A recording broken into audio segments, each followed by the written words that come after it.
Eric Moucuy, vous êtes formateur expert en cuisine à l'AFPA et vous proposez une formation qui s'appelle HACCP. En quoi ça consiste? Oui, la formation HACCP, c'est une formation obligatoire depuis un arrêté du 24 juin 2011 qui stipule qu'il faut qu'il y ait impérativement une personne qui soit formée en cuisine sur un site de production aux bonnes pratiques d'hygiène. Ceci pour assurer la sécurité alimentaire de la production. Quelqu'un qui veut par exemple racheter ou créer un restaurant, il doit avoir quelqu'un qui a ce label dans l'entreprise. Tout à fait. Une personne par exemple qui est depuis un certain moment dans une entreprise qui n'a jamais fait cette formation doit quand même faire une formation HACCP pour ensuite la transmettre aux autres. Donc ça peut être le chef de cuisine, le second de cuisine, mais une personne de l'équipe au minimum. Ensuite, normalement, la transmission se fait tout à fait naturellement avec les bonnes pratiques. C'est une formation très courte. Qu'est-ce qu'on y apprend?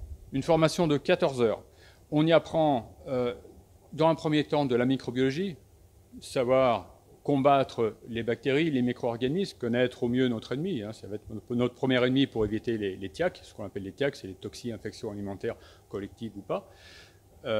Ensuite, l'ensemble du dispositif HACCP qui permet en fait de produire dans des conditions réelles, mais en respectant la réglementation. Parce que l'HACCP, c'est surtout ça. C'est une méthode qui permet d'assurer une production donnée dans le respect de la réglementation en vigueur. C'est notamment pour éviter aux clients d'être malades après un repas.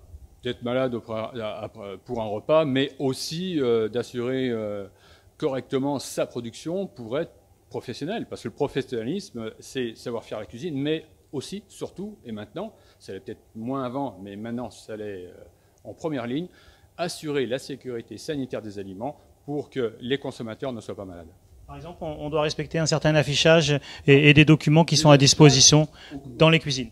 Voilà, des affichages. Au cours de la formation, on apprendra à élaborer ce style de documents qui sont des plans de nettoyage ou ce qu'on appelle des PMS, des plans de maîtrise sanitaire, donc sur lesquels sont écrites toutes les procédures que l'on va mettre en place pour assurer la production. Donc tous ces documents, tous ces dispositifs sont maintenant accessibles dans les cuisines ou à l'entrée des cuisines pour assurer une complète sécurité alimentaire. Une formation qui peut être également suivie à distance, 100% à distance. Pour en savoir plus, on peut écrire à communication.paca@afpa.fr.